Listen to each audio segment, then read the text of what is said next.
Make the short story long. Tayo maghahanap ng kaaway. Nandito nga kami ni Jomari Manyala. Ito, bagong luto, mainit-init pa. Gurado, gutom na ang lahat. Diyo ba anong ginagawa bago kumain? Siyempre, magpipicture muna.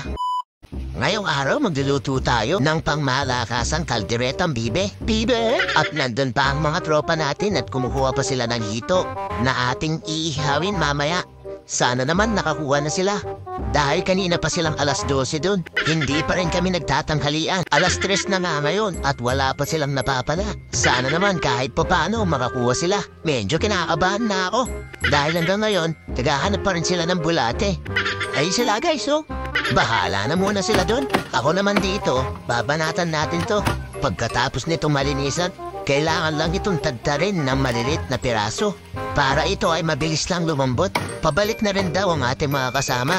At may mga nahuli na rin sila. Ikasama na rin tayo para manghiwa ng ating panggisa. At yung iba naman ay kumuha daw ng sili. At ito na mga guys, pagkatapos ng ilang oras, ito na ang mga nahuli nila.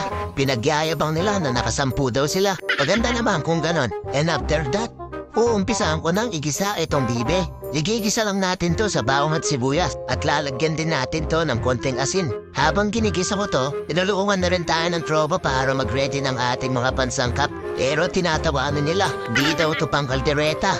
Akala daw nila pang spaghetti. At uumpisaan ko na ang igisa para mawala ang kanyang lansa. Bawang sibuyas, asin at konting iuya lang ang aking nilagay. At haluin lang ito ng mabuti. Hayaan muna natin mawala ang dugo-dugo sa laman. Isusunod na natin ang tubig. And finally, pwede na itong takpan. Buti na lang at may pressure cooker. Mapapabilis ang ating pagluluto. Siguro mga 15 to 20 minutes. Pwede na yan. At eto na nga. Good morning mga idol. Ito na yung walang kamatayang hito mga idol. Tingin ka muna sa camera mga idol. Ang tropa pala na nakatoka dito ay itago na lang muna natin sa pangalan Chester Tulabut. Muntik na nga niyang mapakawalan ng sanghito. At buti na lang sumakto sa palanggana. Nilalagyan pala namin ng stick yan dahil kapag naluto yan bumabaluktot. That is caused by sudden change of temperature. Shit! Kaya bago isalang to sa uling, kailangan lagyan muna ng stick. Pinagtulong-tulungan na nga namin para mabilis kaming matapos. At ito nga yung tsura niya guys oh. Ugasan lang yan at pwede nang isalang. At ito nga mga par, nag-harvest pala sila ng sili. Ayos talaga dito dahil di mo na kailangan bumili. Basta masipag ka ng manguha. Siyempre, dapat wala yung may-ari. Baka sa simpleng tagalang sa likod mapikon ka. At habang kami ay naghihintay bago maluto ang bibe at ang hito, iinom lang kami ng konti para iwas dehydrate. Pinagtulong-tulungan na nga namin ang pagluluto ng mga hito. At binalikan ko na ang pinapalambot nating bibe. Saktong-sakto lang ang lambot nito mga par.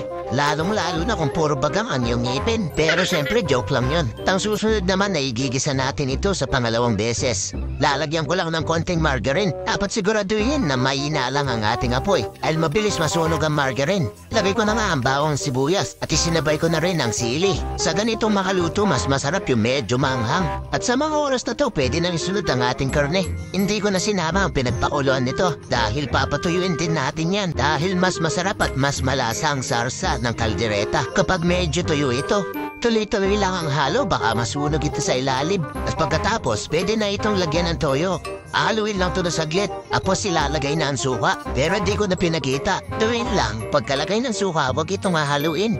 Di ko din muna ito lalagyan ng asin dahil tingin ko naman nakuha natin yung tamang timpla kanina. At isusunod ko na nga itong soft drink, pero konti lang. At isasabay din natin itong tomato paste at ang tomato sauce. Sigurado alam nyo na yan para hindi kayo na grade 2. At huwag din kakalimutan uminom ng tubig para iwas dehydrate. Make the short story long. Lagay din natin ang carrots at ang patatas. At naluto na nga guys. The moment of truth, titikman na natin.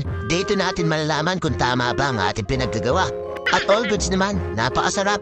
Naluto na rin ang ating mga hito, kaya let's go! Hindi makukumpleto ang boodle fight kung hindi tayo maghahanap ng kaaway. Nandito nga kami ni Jomari Manyala, maghahanap kami ng trouble. Natsyempuan namin tong mga saging, medyo masama kung makatingin. Kaya pinagtataga ng kasama ko mga dahon nito. Pero syempre joke lang yun. Ayaw natin maghugas ng pinggan kaya dito tayo sa dahon ng saging kakain. At parang mas sumasarap din ang pagkain kapag nasa dahon ng saging. At rekta na nga, nilagay na ang kanin at ang ulam. Unahin ko na nga itong mga hito. Bagong luto, mainit-init pa. Gurado, gutom na ang lahat. Diyo ba anong ginagawa bago kumain? Siyempre, magpipicture muna. 2 joints ka sa akin. Alright, let's go. Kain na. Good morning mga idol. Kain na tayo mga idol. Alas 4 na mga idol. Ngayon pa lang kami na nagtatanghalian mga idol.